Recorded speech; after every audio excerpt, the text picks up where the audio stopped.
ஸ்ரீமதே ராமானுஜாய நமக. ஆண்டாள் திருவடிகளே சரணம். அனைவருக்கும் அடியனுடைய பணிவான நமஸ்காரம்.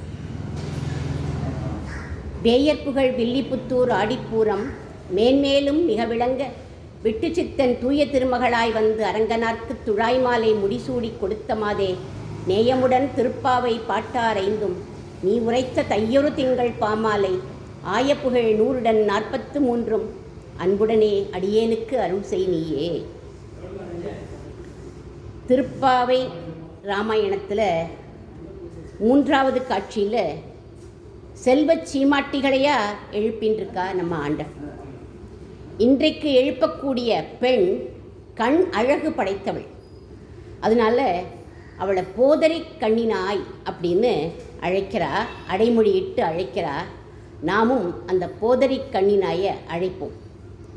புள்ளின் வாய் கீண்டானை பொல்லா அரக்கனை கிள்ளிக் களைந்தானை கீர்த்திமை பாடிப்போய் பிள்ளைகள் எல்லோரும் பாவை களம் புக்கார் வெள்ளி எழுந்து வியாழம் உறங்கிற்று புள்ளும் சிலம்பினகான் போதரிக் கண்ணினாய் குளிர குடைந்து நீராடாதே பள்ளி கிடத்தியோ பாவாய் நீ நன்னாளால் கள்ளம் தவிர்ந்து கலந்தேலோரெம் பாவாய். இந்த பாசுரத்தில் என்ன சிறப்பு அப்படின்னா, போதரி கண்ணினாய் அப்படின்னு இந்த பெண்மணியை அழைக்கிறார். போதரி கண்ணினாய்னா போது அப்படின்னா புஷ்பம்னு அர்த்தம், அரி அப்படின்னா வண்டு அப்படின்னு அர்த்தம். ஒரு புஷ்பத்தில் வண்டு படிஞ்சு இருந்ததுன்னா அது எப்படி இருக்குமோ அந்த மாதிரி கண்ணழகு இவளுக்கு அப்படின்னு வியாக்கியானம் பண்ணுவாள். இன்னொரு வியாக்கியானம், போது அப்படின்னா சஞ்சரிக்கிற, அரி அப்படின்னாக்க மான் அப்படின்னு அர்த்தம். சஞ்சரிக்கிற மானோட மருண்ட கண்களை போன்ற கண்ணழகு படைத்தவள் இவள் அப்படின்னும் வியாக்கியானம் பண்ணுவாள். அவ்வளவு அழகாக இருக்குமா இவளுடைய கண்கள். அதனால போதை கண்ணினாய்னு அழைச்சா. சீதா பிராட்டிக்கும் இதே கண் அழகு தான், அவளுக்கும் இந்த கண் அழகு உண்டாம். அதை ராமபிரானே சொல்கிறார். நஜீவேயம் க்ஷணமபி வினாதாம் அசிதேக்ஷணாம். அழகிய கண் படைத்த என்னோட சீதையை விட்டு என்னால் ஒரு க்ஷணம் கூட பிரிஞ்சு இருக்க முடியாது அப்படிங்கிறார் ராமபிரான். அசோகவனத்துக்கு போனார் இல்லையா ஹனுமன். அப்போது இந்த சிம்சுபா மரக்கிளையில் உட்காந்து எல்லா வேலையும் பார்த்துருக்கார். என்ன பண்ணுறார், சீதையோட கண் அழகாக இருக்கா, ராமரோட கண் அழகாக இருக்கா அப்படின்னு மார்க் போட்டாராம். அப்போது பொருத்தம் பார்க்குறாராம். அப்போது ராகவோரதி வைதேகி தம் சேயம் அசிதேக்ஷணாம். பிராட்டிக்கு தான் கண்கள் ரொம்ப அழகாக இருக்குது, ராமனை காட்டிலும் அப்படின்னு அவர் முடிவுக்கு வந்துட்டாராம். அவருடைய முடிவை கம்பனும் ஏற்றுக்கிறார். அவர் சொல்கிறார், நம்பியை காண நங்கைக்கு 1000 நயனம் வேண்டும், கொம்பினை காணும் தோறும் குறிசிற்கும் அன்னதேயாம் அப்படிங்கிறது. ராமபிரானை பார்க்கணும் அப்படின்னா 1000 கண்கள் இருந்தால் தான் ராமபிரானை பார்க்க முடியும். யாரால? சீதா பிராட்டியால். அதே சமயம் ராமபிரான் சீதா பிராட்டியை பார்க்கணும் அப்படின்னாக்க கொம்பினை காணும் தோறும் குறிசிற்கும் அன்னதேயாம்னா ஒவ்வொரு தடவையும் பார்க்கிற போதும் 1000 கண்கள் வேணும். அவ்வளவு பேரழகி சீதா பிராட்டி அப்படின்னு அவர் சொல்கிறார் இந்த இடத்துல. அப்போது அழகு போட்டியில் சீதா பிராட்டி ராமரை ஜெயிச்சுட்டார். அவளை மாதிரியே கண் அழகு படைத்தவள் இந்த பெண். அதனால கண் அழகுலேயே மயக்கிட்டா நம்ம ஆண்டாள இந்த பெண். அதனால போதரி கண்ணினாய் அப்படின்னு அழைச்சார்கள். மகாலட்சுமி தாயாருடைய கண் அழகை நம்ம சுவாமி வேதாந்த தேசிகன் சொல்கிறார். அவர் ரசிக்கிறார். எப்படி ரசிக்கிறார் அப்படின்னா, எம்பெருமானோட மடியில் மகாலட்சுமி தாயார் உட்காண்டு அவருடைய கண்களையே பார்த்துட்டு இருப்பாள். கரியவாகி புடை பறந்து மெளிர்ந்து செவ்வரி ஓடி நீண்ட கண்களாக இருக்கே இவருக்கு அப்படின்னு நினச்சிப்பாளாம். ஆச்சரியத்தில் என்ன ஆகிடும், இவளோட கண் அப்படியே மலர்ந்து போயிடுமா. மலர்ந்து போன உடனே இந்த கண்களில் அவள் மை தீட்டின்னு இருக்கா இல்லையா, அந்த மை போய் அவருடைய உடலில் தெரித்து அப்படியே அவர் கருப்பாயிட்டார் அப்படின்னு சுவாமி வேதாந்த தேசிகன் ரசிக்கிறார் மகாலட்சுமி தாயாரோட கண்ணழக.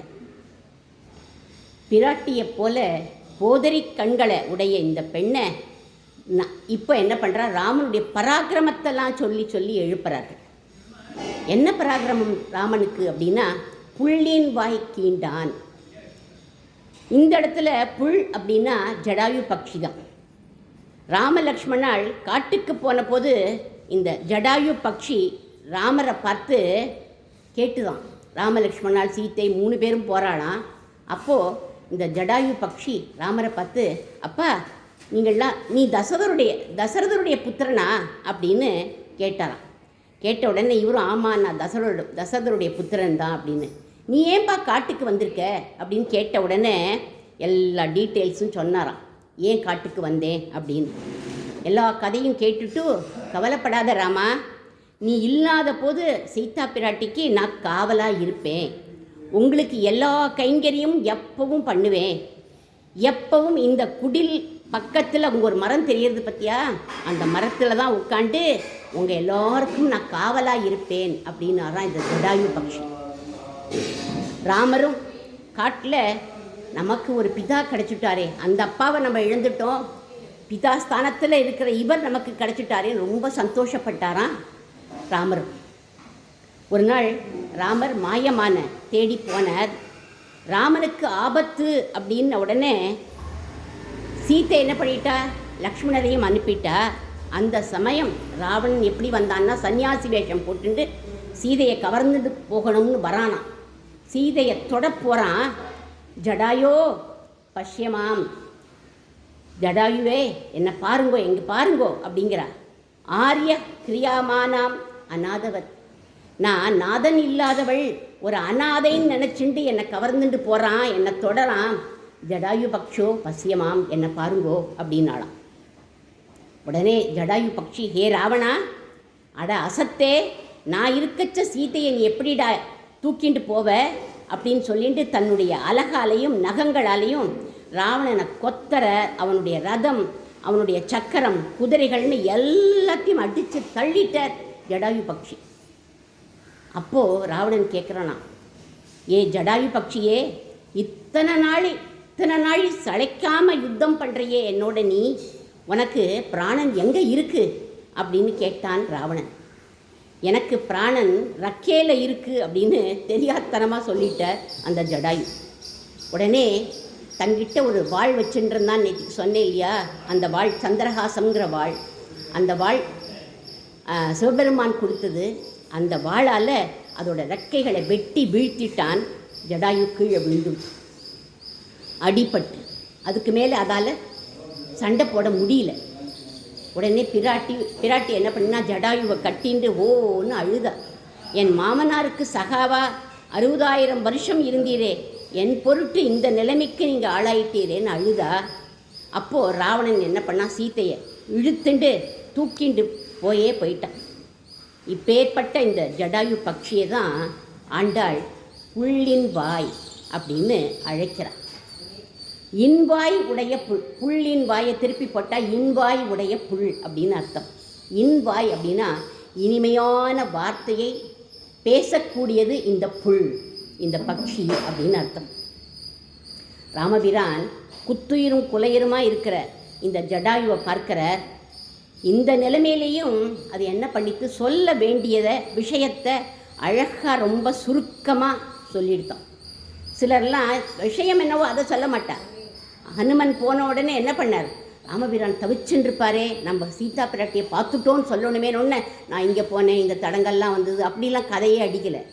போன உடனே ராமரை பார்த்த உடனே அவருடைய இதை சாட்டிஸ்ஃபை பண்ணணும், அவர் எப்படி ஒரு இதில் இருக்கார், விரக தாபத்தில் இருக்காருங்கிறதுக்காக கண்டேன் சீதையை, திருஷ்டா சீதா அப்படின்னு சொன்னார் இல்லையா. அந்த மாதிரியே இந்த புல்லும் என்ன பண்ணித்தான், சா தேவி மம ச பிராணா ராவணேனோ பயம் பிருதம், ராவணன் சீத்தையும் அழைச்சிட்டு போயிட்டான், என் உயிரையும் அபகரிச்சுட்டு போயிட்டான்னு சுருக்கமாக சொல்லிடுது. ஏன்னா எப்போ வேணாலும் இவருக்கு பிராணன் போயிடும். அதனால் அதை கேட்ட ராமர் ரொம்ப துக்கம் தாழலை ராமனுக்கு. என்னோட பிதா மாதிரி இருந்தாரே, இவர் போயிட்டாரே, இவரை வீழ்த்திட்டானே, சீத்தையும் அபகரிச்சுட்டு போயிட்டானேன்னு ரொம்ப வருத்தப்பட்டார். உடனே அந்த வருத்தத்தை பார்த்து அந்த ஜடாயு அழகாக நல்ல வார்த்தைகளை சொல்கிறதாம். என்ன வார்த்தை சொல்லித்து அப்படின்னா, விந்தோ நாம முகூர்த்தோசௌ நஜ காகுஸ்தசோ புதத் விப்ரநஷ்டம் தனம் க்ஷிப்ரம் தஸ்வாமி பிரதிபத்யதே. ராமா, கவலைப்படாத ராமா, பிந்தம் பிந்தன் எப்படி வேணாலும் சொல்லலாம். பிந்தம்ங்கிற அந்த முகூர்த்தத்தில் சீதையை தூக்கிண்டு போயிருக்கானவன் நிச்சயமாக அவள் எப்படி போனாலோ அப்படியே எந்தவித சேதமும் படாமல் உனக்கு கிடைச்சிடுவாள் அப்படின்னு நல்ல வார்த்தையை சொல்லித்தான். இந்த முகூர்த்தத்தில் ஏதாவது தனம் நமக்கு காணா போயிருந்ததுன்னா அவசியம் அது திருப்பி கிடைச்சிடும் அப்படின்னு சாஸ்திரம் சொல்கிறது. உடனே அதுக்கப்புறம் நல்ல வார்த்தை, இன்னொரு நல்ல வார்த்தையை சொல்லிவிட்டு உசுரை விட்டுடுது. என்னது? யாமௌஷதி மிக ஆயுஷ்மன்னு, ராமா நீ தீர்காயுஷா, நீ நன்னா இருப்பாய் அப்படின்னு நல்ல வார்த்தையை சொல்லிவிட்டு உசுரை விட்டுடுது. அதனால தான் ஆண்டாள் இந்த பட்சியை இன்வாய் உடைய புல் அப்படின்னு அழைக்கிறான். இந்த புல்லின் வாயை கீண்டான் ராவணன். இப்பேற்பட்ட பக்த சிரேஷ்டனுக்கு இந்த ராவணன் தீங்கு இழைச்சுட்டானே அப்படின்னு ஞாபகம் வந்து கொடுத்தான் ராமனுக்கு. போர் அவனோட சண்டை போடுற போது அதனால கிள்ளி களைந்தான் அப்படிங்கிற வார்த்தையை போடுறான். கீரையை கிள்ளி எரியிற மாதிரி கிள்ளி எரிஞ்சுட்டாராம். இப்பேற்பட்ட ராவணன் பொல்லா அரக்கன் அப்படிங்கிற வார்த்தையும் சொல்கிறார் ஆண்டாள் இந்த இடத்துல. கிள்ளி களைந்தான், அவன்தான் பொல்லா அரக்கன். இவன் இந்த பொல்லா அரக்கன் தேவர்களெல்லாம் என்ன பாடுபடுத்தியிருக்காங்கன்னு ஒரு ஸ்லோகம் இருக்குது பாருங்கோ. என்ன பண்ணுவான்னா, தேவர்களெல்லாம் அழைப்பானா, ஒவ்வொரு தேவர்களுக்கும் ஒவ்வொரு வேலையை வேற கொடுப்பானா. இந்திரம் ஆல்யகரம் சகசிர கிரணம் துவாரி பிரதிகாரகம் சந்திரம் சத்திரதரம் சமீர வருணோ சமார்ஜிதம். தினமும் இந்திரனை கூப்பிட்டு இந்த பூமாலையெல்லாம் நீ தான் கட்டி வைக்கணும் அப்படின்னு விடுவானாம். பூமாலையெல்லாம் கட்டி வைப்பானாம். சூரிய பகவான் துவாரப்பலகா மாதிரி காலம்பரியும் சாயங்காலமும் என்னுடைய வாசலில் நிற்கணும் அப்படின்வானாம். சந்திரன் என்ன பண்ணுவார் அப்படின்னா, சந்திரனை நீ தான் கொடை பிடிக்கணும் எனக்கு அப்படின்னு சொல்லிவிடுவானாம். வாயு பகவானுக்கு ரொம்ப ஈஸியான ஒரு வேலை. வாயு நீ வீட்டு வாசலெல்லாம் பெருக்கணும் அப்படின்னா அது ரொம்ப ஈஸியாச்சே, காற்றடிச்சுதான் எல்லாம் பறந்து போயிடுமே, அதனால ஈஸியான வேலை. அந்த வேலையை அவர் பண்ணிடுவாராம். அவர் பண்ணிட்டு போனோடனே வருணன் என்ன பண்ணணும் அப்படின்னாக்க ஜலம் தெளிக்கணுமா வாசலில். அதனால் வாசலில் ஜலம் தெளிப்பாராம். உசந்த டியூட்டி, ரொம்ப உயர்ந்த டியூட்டி யாருக்கு கொடுத்தான்னா பிரம்மாவுக்கு கொடுத்தானாம். தினமும் ராவணனை சோஸ்திரம் பண்ணிகிட்டே இருக்கணும், புகழ்ந்துட்டே இருக்கணும் அப்படின்னு சொன்னான். அப்புறம் பிரகஸ்பதி அவருக்கு அன்னன்னைக்கு பஞ்சாங்கம் வாசிக்கணும் அப்படின்னு சொல்லிட்டான். இப்படி எல்லா தேவதைகளும் ராவணனுக்கு நடுங்கிண்டு எல்லா வேலைகளையும் பண்ணுவாளாம். அப்பேற்பட்ட பொல்லா அரக்கன் அவன் அப்படின்னு சொல்லப்படுறது. இப்பேற்பட்ட பொல்லா அரக்கனை கிள்ளி களைந்தான். பொல்லா அரக்கனை கிள்ளி களைந்தான். அப்போ நல்ல அரக்கன் வந்தால் என்ன பண்ணுவான் அப்படின்னா அள்ளி அணைப்பான் அப்படிங்கிறான். யார் நல்ல அரக்கன் அப்படின்னா, விபீஷணஸ்து தர்மாத்மா நது ராட்சச சேஷ்டிதா அப்படின்னு இது சூர்பனகையோட வாக்கியம். எங்கள் அண்ணா விபீஷன் தர்மாத்மா, அவனுக்கு இந்த ராட்சச சேஷ்டிதங்கள்லாம் கிடையவே கிடையாதுன்னு அவளே சொல்கிறான். ஒரு காலத்தில் இவா 3 பேரும், ராவணன், கும்பகர்ணன், விபீஷணன் 3 பேரும் பிரம்மாவை குறித்து தபஸ் பண்ணினா. அப்போது விபீஷணன் பிரம்மா கிட்ட கேட்குறான், பரமா பஷ்ய தஷ்யாபி தர்மே பவது மே மதி. எவ்வளவு பெரிய ஆபத்து வந்தாலும் என்னோட மனசு எப்பவும் தர்மத்திலேயே நிற்கணும் அப்படின்னு அவன் கேட்டான். உடனே பிரம்மா இதை பார்த்துட்டு அப்படியே அசந்து போயிட்டேன். ததாஸ்து அப்படின்னு சொல்லிவிட்டு, நான் கொடுத்துட்டேன்ப்பா உனக்குன்னு சொல்லிவிட்டு, நீ சிரஞ்சீவியாக இருப்ப அப்படின்னு ஆசீர்வாதம் பண்ணினாராம். உடனே பக்கத்தில் ராவணன் நின்றுட்டு இருந்தான். நான் சிரஞ்சீவியாக இருக்கணும்னு வரம் கேட்டேன், நீங்கள் எனக்கு கொடுக்கலையே அப்படின்னு. யாருமே சிரஞ்சீவியாக இருக்க முடியாதுன்னு சொன்னேளே அப்படின்னா, ஆமாப்பா நான் இங்கே வரமாக கொடுக்கல, இவனுக்கு ஆசீர்வாதம் பண்ணினேன் அப்படின்னு சொன்னாராம் அவர் பிரம்மா. அப்பேற்பட்ட நல்ல அரக்கனான இவனை அள்ளி அணைச்சுண்டுட்டார். பொல்லா அரக்கனான ராவணனை கிள்ளி களைஞ்சுட்டார் அப்படின்னு சொல்கிறார். 2ஆம் நாள் யுத்தத்தில் நிராயுத பாணியா, நேற்றுக்கு தான் சொன்னமே, நிராயுத பாணியா இன்று போய் நாளைவான்னு சொன்னான்னு. அப்படி வந்தான். எப்படி வந்தான்? ஒரே ஒரு தலையோடு தான் வந்தான். ஒரு தலையோடு வந்தவனை என்ன பண்ண ராமன்? கிள்ளி களைஞ்சுட்டார். அப்படி கிள்ளி களையிற போது அந்த தலை போயிடுது. உடனே பார்த்தா இன்னொரு தலை வந்து முளைக்கிறதான். மறுபடியும் அதை கிள்ளி களைஞ்சார், இன்னொரு தலை வந்து கொடுத்தான். இப்படியே 101 முறை தலை முளைச்சுதான். ஏன் 101 முறை? 101 பதிவிரதா ஸ்திரீகள் இடத்துல இவன் அபச்சாரப்பட்டதுனால அந்த மாதிரி முளைச்சுதான். 101 தலையையும் இவர் அறுத்துட்டார். அதுக்கப்புறம் அவ்வளோ கஷ்டப்பட்டு தான் பண்ணியிருக்கார். ரொம்ப ஈஸியாக கிள்ளி களைந்தான்னு சொல்கிறோமே, இந்த மாதிரி கிள்ளி களைஞ்சிருக்கார். அதுக்கப்புறமா ஆதித்ய ஹிருதயத்தை சொல்லி அப்புறம்தான் கிள்ளி களைந்தார். அதை அப்படி பண்ணினாருங்கிறத முடி 10 ஒரு கொத்தென உதிர்த்த திரளோன் அப்படின்னு சுவாமி வேதாந்த தேசிகன் சொல்கிறார். ராமனோட பானம் ராவணனுடைய ஹிருதயத்துக்குள்ளே பூந்து களைத்து அப்படின்னு ஒரு வார்த்தை போடுறார். களைத்துன்னு கம்பர் போடுறார். அது என்னது? களைச்சி பெடுத்தாது அப்படின்னா இல்லையா, சோதிச்சு பார்க்குறதான் உள்ளுக்குள்ளே, அந்த ஹிருதயத்துக்குள்ளே சோதிச்சு பார்க்குறதான். பார்த்துட்டு ஏன் என்ன சோதிக்கிறது அப்படின்னா, இன்னும் சீதைக்கிட்ட இவன் அன்பு வச்சிருக்கானா, அந்த காதல் இருக்கா அப்படின்னு அது சோதிச்சு பார்க்குறதான். அந்த ஹிருதயம் முழுக்க எள் வைக்கிற இடம் கூட இல்லாமல் தேடி பார்த்துதான். ஒரு சின்ன எள் வைக்கிறதுக்கு கூட இடம் இல்லை. அப்படி எல்லா இடத்தையும் தேடி பார்த்துட்டு தான் அதுக்கப்புறம் அது வெளியில் வந்து தான். அதனால தான் ஆண்டாள் களைந்தானை அப்படிங்கிற வார்த்தையை போட்டிருக்கார். களைத்துன்னு கம்பர் போட்டிருக்கார், இவ களைந்தானை அப்படின்னு வார்த்தையை போட்டிருக்காளாம். கம்பராமாயண பாடலை பாருங்க. வெள் இறுக்கம் சடை முடியான் வெற்பெடுத்த திருமேனி மேலும் கீழும் எள் இருக்கும் இடமின்றி உயிர் இருக்கும் இடம் நாடி இழைத்தவனோ கள் இறுக்கம் மலர்கூந்தல் சானகியை மனச்சிறையில் சுரந்த காதல் உள் இறுக்கம் எனக் கருதி உடல் புகுந்து தடவினவோ ஒருவன் வாழினக்க அந்த அம்பு அப்படி தடவி பார்த்தது அப்படின்னு அவர் சொல்லியிருக்கார்.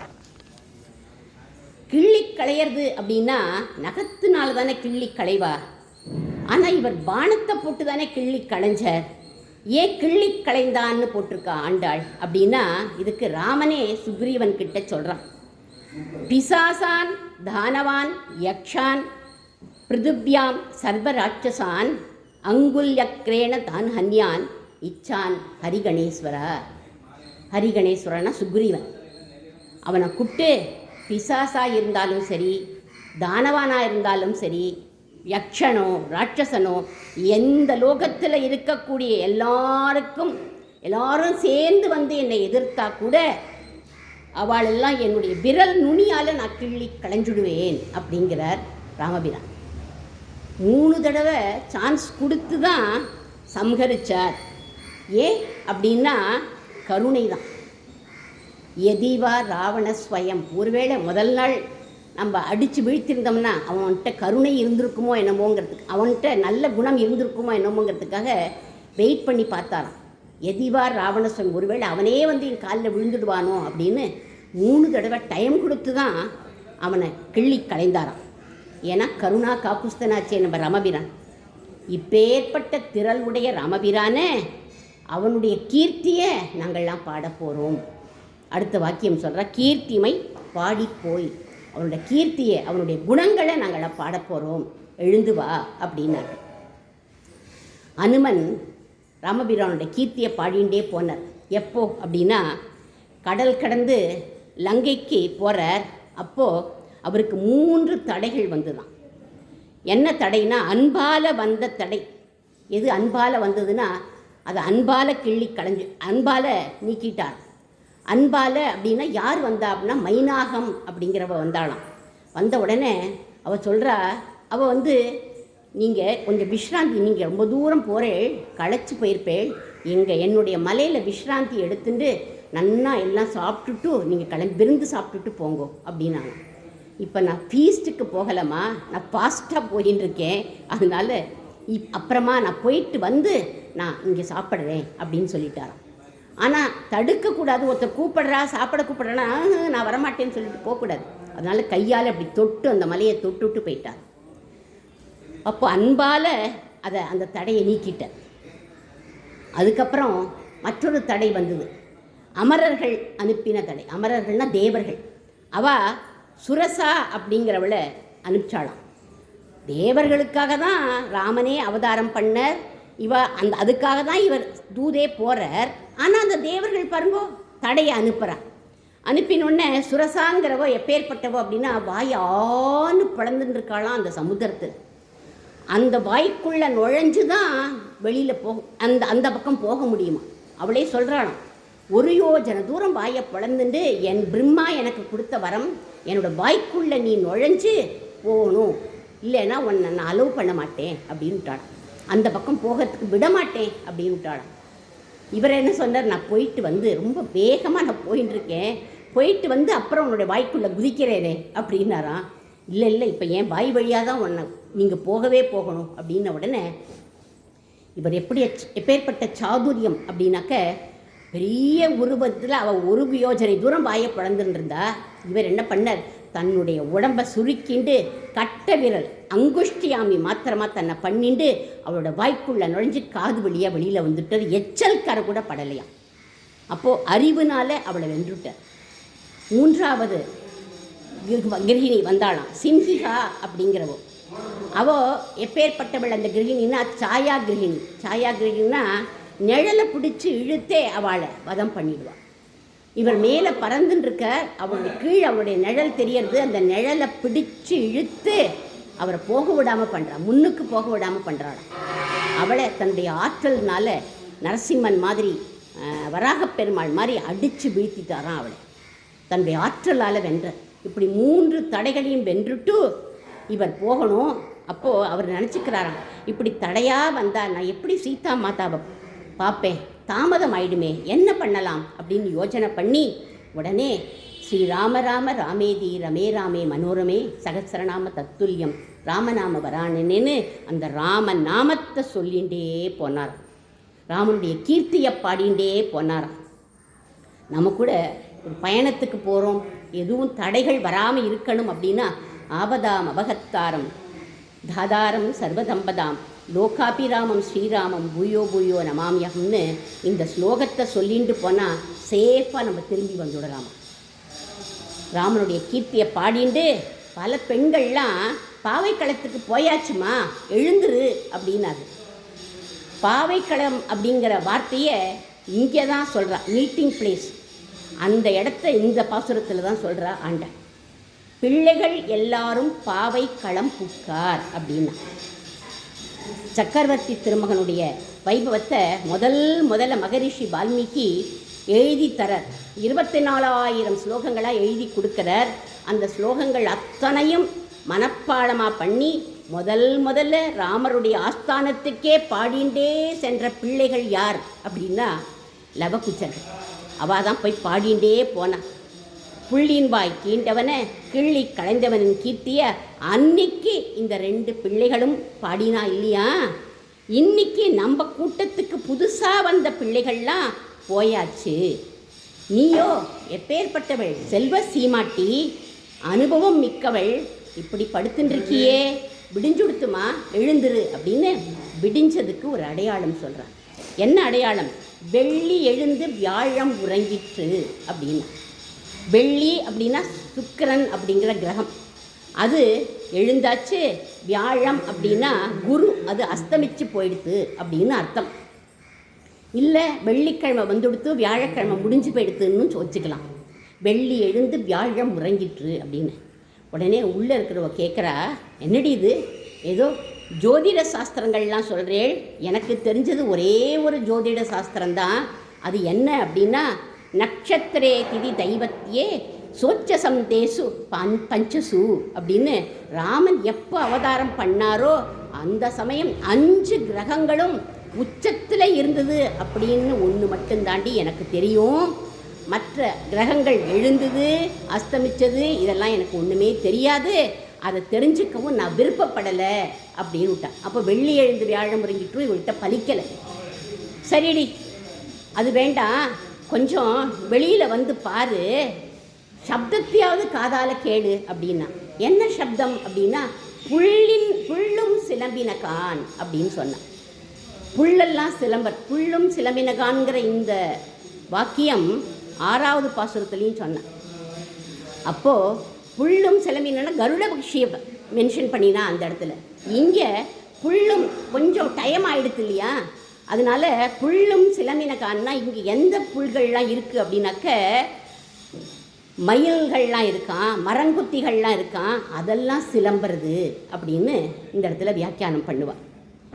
எங்கள் பட்சிகள்லாம் நிறைய சிலம்பித்துன்னு உனக்கு தெரியுமேடி, ஞாபகம் இருக்காடி?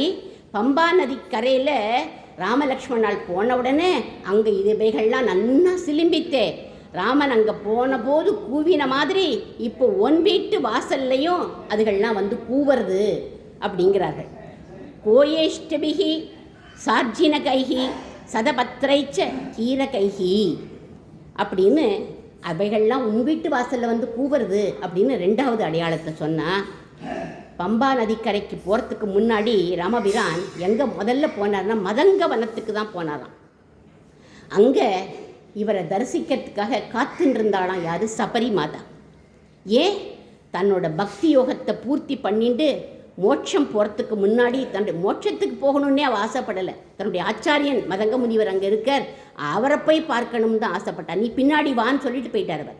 அதனால் அவரை பார்க்கணும்னு ஆசைப்பட்டா. அங்கே போகிறதுக்கு முன்னாடி இந்த கண்களால் ராமனை தரிசிக்கணும், சேவிக்கணும்னு ஆசைப்பட்டாளாம். கண் பெற்ற பயனே என்ன? அந்த பகவானை சேவிக்கிறது தானே. கரியவனை காணாத கண் என்ன கண்ணே அப்படின்னு சொல்கிறார்களே, அப்பேற்பட்ட அவனை சேவிக்கணும். நீயோ கண் அழகியாச்சே, அழகான கண்களால் அந்த எம்பெருமானை சேவிக்காமல் இப்படி பள்ளி கிடத்தியோ, இது நியாயமாம்மா, இப்படி படுத்துன்ருக்கியே அப்படின்னா. சீதா மாதா சித்திரக்கூடத்தில் ராமனோட மடியில் தலையை வச்சுண்டு சயனிச்சுட்டு இருந்தாளாம். எப்போ அப்படின்னாக்க, தஸ்யோ பவன ஷண்டேஷு நானா புஷ்ப சுகந்திஷு விக்ருத்திய சலிலக்லீனா தவாங்கே சமுபாபிஷக. அதாவது அழகாக மந்தாகினி நதியில் நன்னா தீர்த்தம் ஆடினார்கள் 2 பேரும் சந்தோஷமாக. அதுக்கப்புறம் ரொம்ப களைச்சு போயிட்டா. ஏன்னா விளையாடினா எல்லாம் பண்ணினா, நிறைய புஷ்பங்கள்லாம் தலையில் சூடிண்டு ரொம்ப களைச்சு போயிட்டாளாம். ராமரோட மடியில் தலையை வச்சுண்டு அந்த களைப்பு தீர சயனிச்சுட்டு இருந்தாளே சீதா மாதா, அந்த மாதிரி நீயும் பள்ளி கிடத்தியோ அப்படிங்கிறா ஆண்டாள் இந்த கண் அழகியை பார்த்து. சபரி மாதா எம்பெருமானுக்கு எல்லா பழங்களையும் சமர்ப்பிச்சா, உபச்சாரங்கள்லாம் பண்ணி முடிச்சுட்டு மதங்க முனிவரும் அவருடைய சிஷ்யர்களும் எங்கே இருந்து தபஸ் பண்ணினான்னு அந்த இடங்களெல்லாம் காண்பிச்சாளே ராமனுக்கு. இப்படி ராமனோட குளிர குடைந்து நீராடினாளே சபரி மாதா, அந்த மாதிரி நீயும் எங்களோட குளிர குடைந்து நீராட வேண்டாமா, எழுந்து வாமா அப்படின்னு சொன்னார்கள். பகவான் ராமனை பிரிஞ்ச வேதனையில் உடல்லாம் அப்படியே வெப்பமாயிடுத்தான். யாருக்கு? பரதனுக்கு. அந்த வெப்பத்தை தணிக்கிறதுக்காக விடிய காலம்புற அந்த கால வேளையில் அங்கே இருக்கிற நதியில் போய் 3:30 மணிக்கு சரையு நதியில் போய் இறங்கி ஸ்நானம் பண்ணுவானா பரதன். அத்தியந்த சுக சம்பிருத்தக சுகுமாரவ் ஹிமார்த்திதக கதம் து அபரராத்திரேஷு சரையும் அவகாகத்தே. அபரராத்திரேஷு பாதி ராத்திரிக்கு போய் என்ன பண்ணுவான் அப்படின்னாக்க, அங்கே போய் நீராடுவான், தன்னுடைய வெப்பம் தணியணும் அப்படின்னு. பகவான் ராமனை பிரிஞ்ச வேதனையை தணிச்சிக்கிறதுக்காக பரதன் நீராடின மாதிரி நாம்பளும் இப்போ ராமனை பிரிஞ்சு இருக்கோமேமா, அந்த வேதனை தீர நாம்பள்லாம் ராமனுடைய குணக்கடலில் நீராடணும் அப்படிங்கிறான். அதை விட்டுட்டு பாவையாக இருக்கக்கூடிய நீ, பாவை அப்படின்னா இந்த இடத்துல என்ன அர்த்தம்னா உயர்ந்த பெண்மணி அப்படின்னு அர்த்தம். அதை விட்டுட்டு சபரி மாதாவை போல பக்தி உள்ளவள்மா நீ, பரதனை போல பக்தி உள்ளவள்மா நீ, இப்போ பாவை மாதிரி கிடக்கியே, இந்த பாவைக்கு என்ன அர்த்தம் அப்படின்னா பொம்மை மாதிரி கிடக்கியே அப்படின்னு சொல்கிறாரு. உடனே இந்த பெண் சொன்னால், சரிடி நீங்கள் இவ்வளோ தூரம் சொல்கிறேன், நீங்கள்லாம் போங்கோ, நான் நல்ல நாளாக பார்த்துண்டு உங்களோட வந்து ஜாயின் பண்ணிக்கிறேன் அப்படின்னு விட்டா. அவள்லாம் முழிச்சு போயிட்டா. இன்னைக்கு தாண்டி நன்னாள் அப்படிங்கிற ஒரு பதத்தை போடுறா ஆண்டாள். பாகவதர்களோடு சேர்ந்து பகவானை அனுபவிக்கிற நாள் தாண்டி நல்ல நாள் அப்படிங்கிறார். கிளறொளி இளமை கெடுவதன் முன்னமே நம்ம பகவானோட சேரணும் அப்படிங்கிறார் ஆழ்வார்குடி. அவனோட கூடும் நாள் தான் நல்ல நாள் அப்படிங்கிறார். நம்ம ஜன்மா கடை தேரணும் அப்படின்னா கர்ம ஞான பக்தி எதுவும் கை கொடுக்கலை அப்படின்னா எந்த நாளில் நம்ம ஆச்சாரியனை அடைஞ்சு சரணாகதி பண்ணுறோமோ அந்த நாள் தான் நமக்கு நல்ல நாள். அதுதான் நல்ல நாள் எல்லாருக்குமே. நிர்பர நிர்பயோஸ்மிங்கிற நிலைதான் ஜீவர்களாகிய நமக்கு நல்ல நாள் அப்படின்னு சொல்லப்படுறது. இத்தனை நாங்கள் சொல்லிட்டோமா? நான் நினைக்கிறேன் நீ அங்கே தனியாக ராமனை அனுபவிச்சுட்டுருக்க, அது கூடாது. அந்த கள்ளத்தனம் கூடாது. உன்னோட சொரூபத்துக்கு அது ஆகாது. அதனால் அதை விட்டுட்டு நீ என்ன பண்ணணும், எங்களோட வந்து கலக்கணும். கலந்தேல் ஓரென் பாவாய் அப்படின்னு முடிச்சுட்டா இந்த போதரிக்கண் படைத்தவள் இவாளோட கோஷ்டியில் வந்து சேர்ந்துட்டாளாம். ஆண்டாள் திருவடிகளே சரணம்.